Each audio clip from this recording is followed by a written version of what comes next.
Pour moi, c'est une première parce que c'est la première fois que je suis invité dans un festival du film, moi qui suis qui fait de la musique.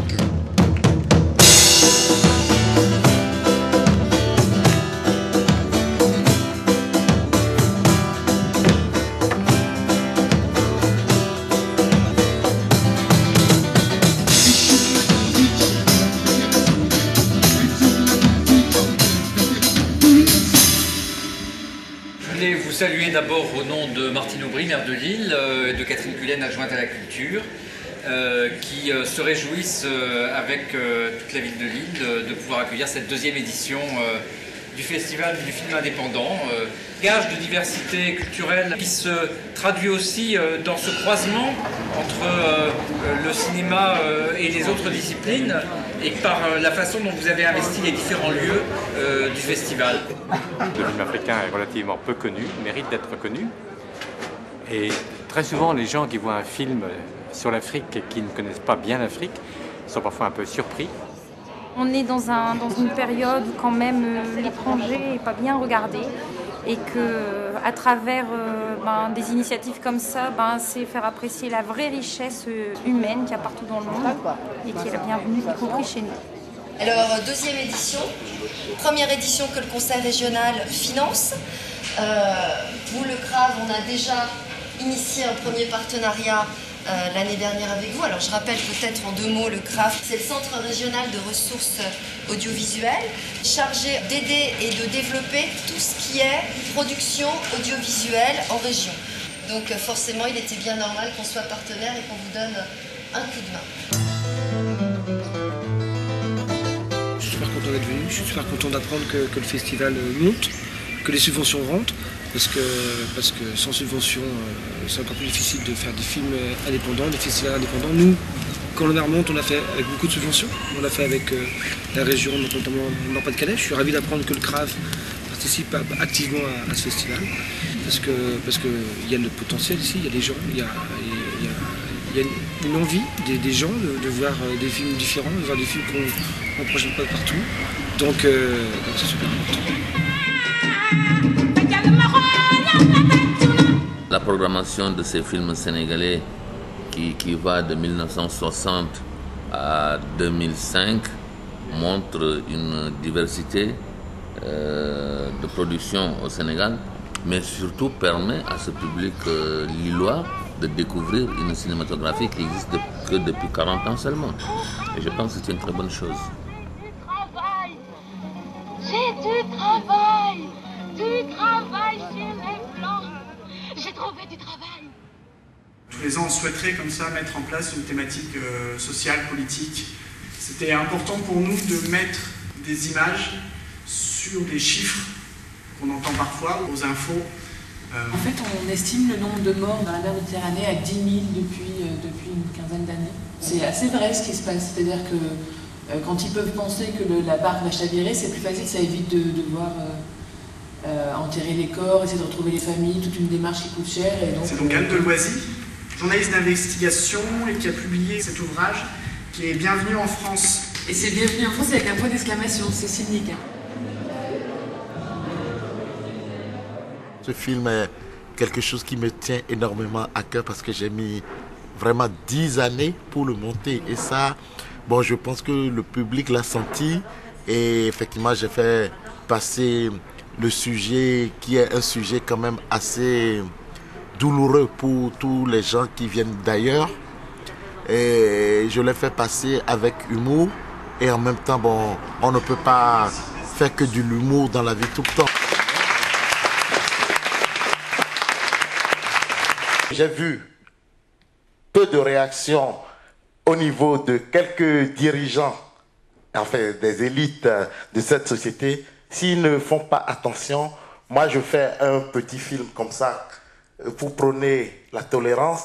Mais s'ils continuent à refuser ce genre de film, ils vont tomber sur des gens qui seront beaucoup plus radicaux que moi. Et là, c'est pas bon ni pour la France, ni pour les étrangers. Pour ce festival, c'est bien de l'avoir amené pour voir en comité restreint des gens avec qui on pouvait discuter tout de suite et puis voir leurs réactions. Et puis moi, ça m'a beaucoup plu d'être ici. Et puis surtout, j'ai vu que les gens, ils ont donné vraiment un très très bel accueil au film. Et ça, c'est très très important.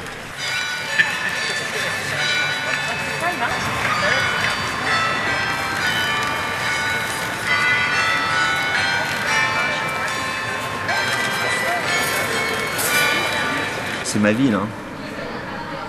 Je suis né à Lille, moi. Donc j'étais assez content de montrer mon film à Lille. Je connais les Lillois, c'est un public chaleureux et qui aime bien le blues en plus. J'ai l'impression qu'ils ont aimé mon film. Ça, c'est chouette.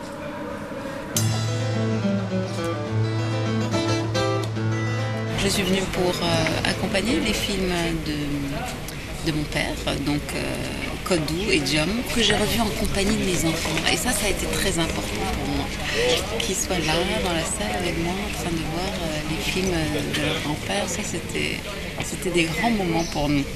C'était une belle occasion pour voir plusieurs films. Et j'ai bien aimé Vous le déconnez aussi et Africa Paradis. Et voilà, c'était super. Vous le vivez intensément? Très intensément, du matin au soir. Merci infiniment d'être venu en tout cas nous rejoindre. Nous, on vient de Castres, c'est à 45 km d'ici. J'ai eu vent du programme d'en sortir. Et puis avec les enfants, je trouve que c'est intéressant de toujours leur montrer aussi tout ce qui concerne l'Afrique, quoi. Donc voilà. En regardant Télérama, la revue Télérama, on a entendu parler du festival dans un magazine qui parlait des francophonies. Et donc voilà. On est arrivé de Paris spécialement donc pour le festival. Myriam, c'est la première fois qu'elle découvre l'île. Donc c'était très bien qu'elle ait découvert dans ces conditions.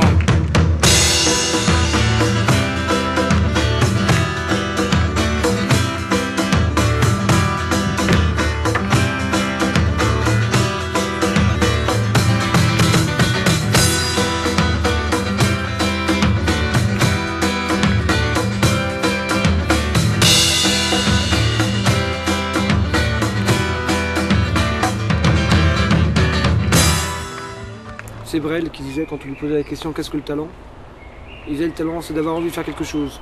Alors ça suffit peut-être pas, mais sans ça, je pense que c'est difficile de prétendre avoir du talent en tout cas. D'avoir envie. Voilà.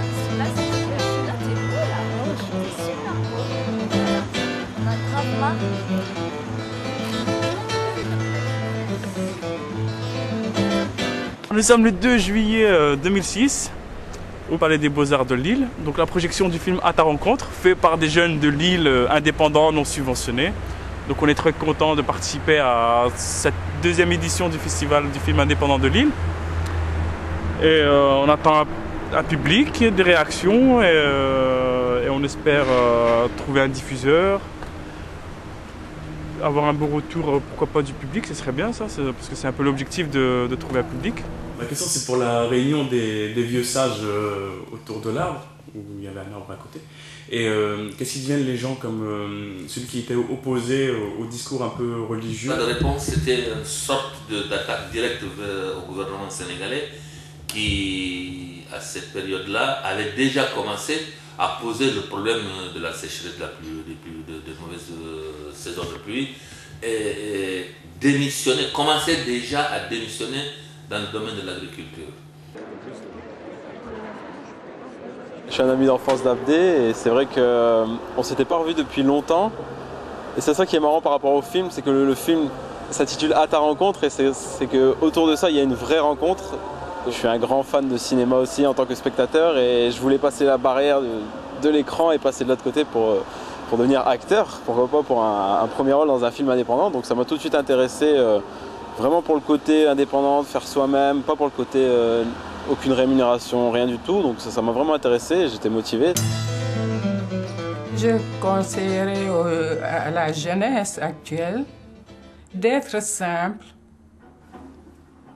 et que ça soit comédien, comédienne, de ne pas se dire en disant que tiens, je suis une comédienne, je suis une star. Même si on réussit, il ne faut pas. Il faut être simple avec les autres et avec soi-même. J'aime cette image. Heureux d'être avec nous? Bah oui. Non mais oui, bien sûr. Enfin, oui, moi je suis content que le film, là, que Blues Breaker, c'est un film qui a une envie, il y a un truc tout simple et tout. Et nous, c'est pour ça qu'on l'a fait le film, voilà, c'est ça que je disais tout à l'heure. Par une envie et tout, alors même si on n'était pas aidé de partout, qu'on n'avait pas tout ce qu'il fallait pour que machin, que ce soit nickel, top niveau, bah on l'a fait quand même. Et puis finalement, bon, il y a le son Dolby 5 points machin et tout ça, que là il n'y avait pas ce soir, mais il y était pas et les gens ils étaient là quand même. Et c'est pour les gens enfin pour nous et pour les gens, et c'est pour ça que c'est top quoi. Donc moi je suis content d'être là.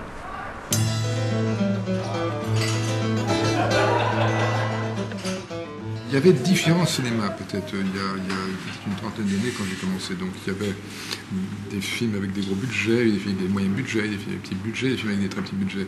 Aujourd'hui il y a des gros budgets et puis il n'y a rien. Alors, plutôt il y a des gros budgets et puis il y a des presque des films faits à la maison. Voilà. Il n'y a plus vraiment dans les salles, les gens ne sont plus vraiment éduqués, l'enseignement de l'art n'existe quasiment pas, pour ne pas dire n'existe pas. Il n'y a plus de ciné-club dans les lycées. Donc, en négatif, je veux dire, ça devient de plus en plus énorme. Le cinéma indépendant, c'est alors aussi, pour revenir sur un cinéma de gens assez courageux, assez téméraires. Oui. Ce n'est pas facile. Ce n'est pas simplement parce qu'on a une caméra, un son, un bon sujet pour faire le film. Il y a déjà le premier handicap, c'est le financement. Et le financement ne se trouve pas en Afrique, ça se trouve en Occident. Et l'Occident a ses propres problèmes. Donc il va falloir inventer une nouvelle approche, une nouvelle vision, une nouvelle conception cinématographique pour l'Afrique. La nouvelle technologie permet d'avoir cette approche-là. Je pense que les jeunes cinéastes africains doivent profiter de cette technologie, doivent s'adapter, mais surtout alors, faire des films avec les coûts en rapport avec le public auquel il est destiné. L'indépendance au cinéma, on ne la choisit pas. Qu'est-ce qui fait qu'un film marche ou qu'un film ne marche pas? C'est emmerdant pour les producteurs, c'est rassurant pour nous parfois, en l'occurrence pour ce film-là, c'était d'abord porté par Yolande et moi, puis après par deux comédiens, puis une équipe, et puis c'était porté effectivement par une région, c'était porté par les spectateurs. Puisque c'est un film typique du bouche-oreille, c'est-à-dire que c'est un film, on est sorti sur très peu de copies, dans une combinaison de salles très faible, et logiquement, statistiquement, on aurait dû rentrer à la maison au bout de 2 semaines. La même chose pour le festival indépendant, je pense que ça doit être pas si simple de monter un festival dans une ville au début. Et on se rappelle, on se rend compte de l'énergie des gens qu'on rencontre, des bénévoles, et des portes qui s'ouvrent, des portes qui se ferment. On sait que la hyène, c'est l'animal fourbe qui fait des traîtrises, ainsi de suite. Je crois qu'il utilise l'animal comme on l'utilise dans les contes, c'est-à-dire pour décrire des caractères humains. Le film est aussi tourné à Koloban, voilà. Donc un des quartiers où Djibril habitait, c'est un quartier populaire qui a une grande importance évidemment dans la ville, oui. Une grande importance aussi dans le cinéma de Djibril, qui s'est toujours effectivement occupé des petites gens. Oui. Pour lui c'est ça le plus important. Et c'est pour ça que l'enjeu est douloureux là, avec cette femme qui revient, qui vient de ce quartier, qui vient de cet endroit, qui était donc une petite, qui a été trahie, et quand elle revient effectivement, la vengeance est douloureuse, mais vous allez voir. Oui, non. Très beau film. J'ai travaillé avec Quentin et sur le film, et on a discuté du regard. Mais ce qui l'intéressait, lui, c'était aussi une sorte de politisation de l'intime. Ça l'intéressait. Quelque chose qui est aussi intime que la sexualité, le désir profond, les fantasmes. Et une fois, j'ai été chez des gens, et j'ai travaillé à la télé, je faisais des trucs, une émission pour enfants, pour les enfants d'ailleurs, qui s'appelait Le Petit Journal. La petite fille, toute petite, je pense 4 ans ou quelque chose comme ça, c'est là que j'ai compris que j'avais atteint la célébrité, voilà. Elle a dit, je le connais maman. Et puis sa mère lui dit, tu le connais? Avec beaucoup de doutes. Il dit, oui, c'est Daniel Ferrière. Sa mère lui dit, comment tu le connais? Et puis sa mère vient de se rappeler que c'est le Petit Journal. Il dit oui, dans le Petit Journal, elle dit non, c'est l'auteur de Comment faire l'amour avec un ex sans se fatiguer. Vous remontez Saint-Louis du Sénégal, vous longez le grand fleuve Sénégal qui est un des plus grands fleuves d'Afrique, et vous rentrez en terre... Vous rentrez en terre de foi, quoi. Devant la maison de notre ami Gatien, sculpteur, certains soirs, les hippopotames viennent danser le cha-cha-cha. Ah oui, mais si vous ne croyez pas à cette histoire, vous ne pourrez jamais croire au reste. C'est le début de l'histoire. Voilà. Faites un amour. Comme vous êtes le dernier personnage de cette génération, c'est vous en premier qu'on vient voir. Oui, de cette génération. Aux Lillois, d'en bas. Eh ben voilà. Vous n'y êtes pas, vous? Oh si. On est tous d'en bas. Sans ça, on veut le pouvoir, on veut des trucs dégueulasses, des trucs glauques. Quand on est d'en bas, on veut juste faire, vivre, palpiter, aimer, serrer la main, faire les cons. Avoir des espérances. D'accord?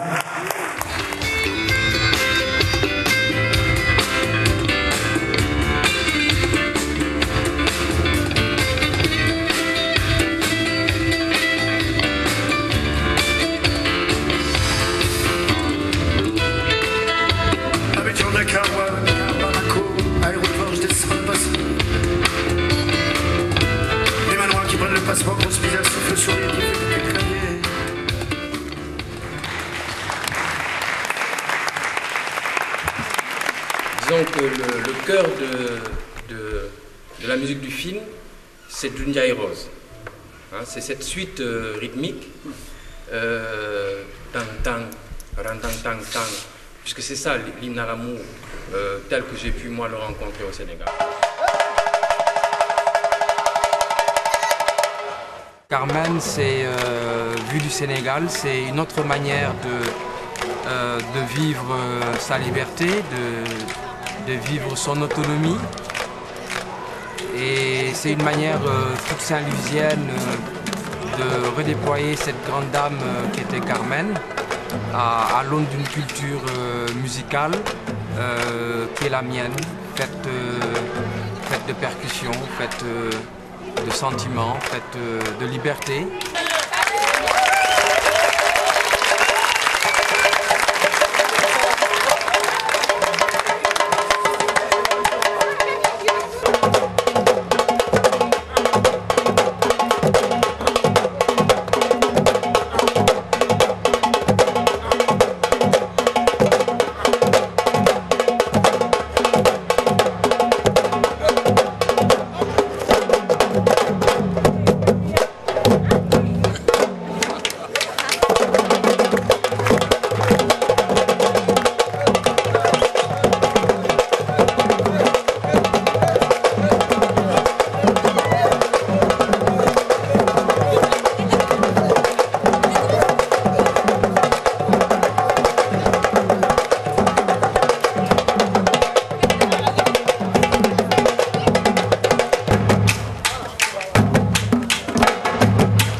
Avec notre équipe, on s'est vraiment battu pour pouvoir être là, un an plus tard. Je souhaite la réussite du festival et j'aimerais bien que ça, un jour, vous venez au Sénégal, qu'on puisse continuer aussi les mêmes interviews, les mêmes terrains saint-louisiennes. Ça valait vraiment la peine de prendre le courage de faire un festival aussi important pour la première fois à Lille, je crois.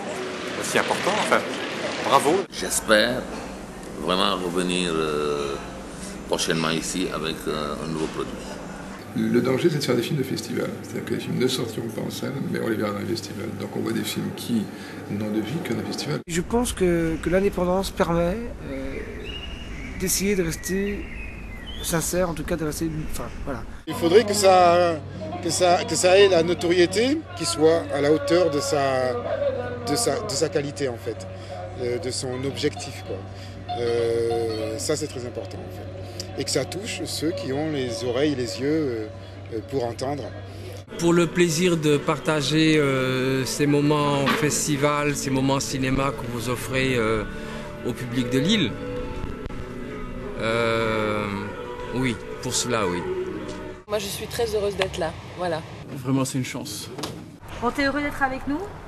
Bah oui.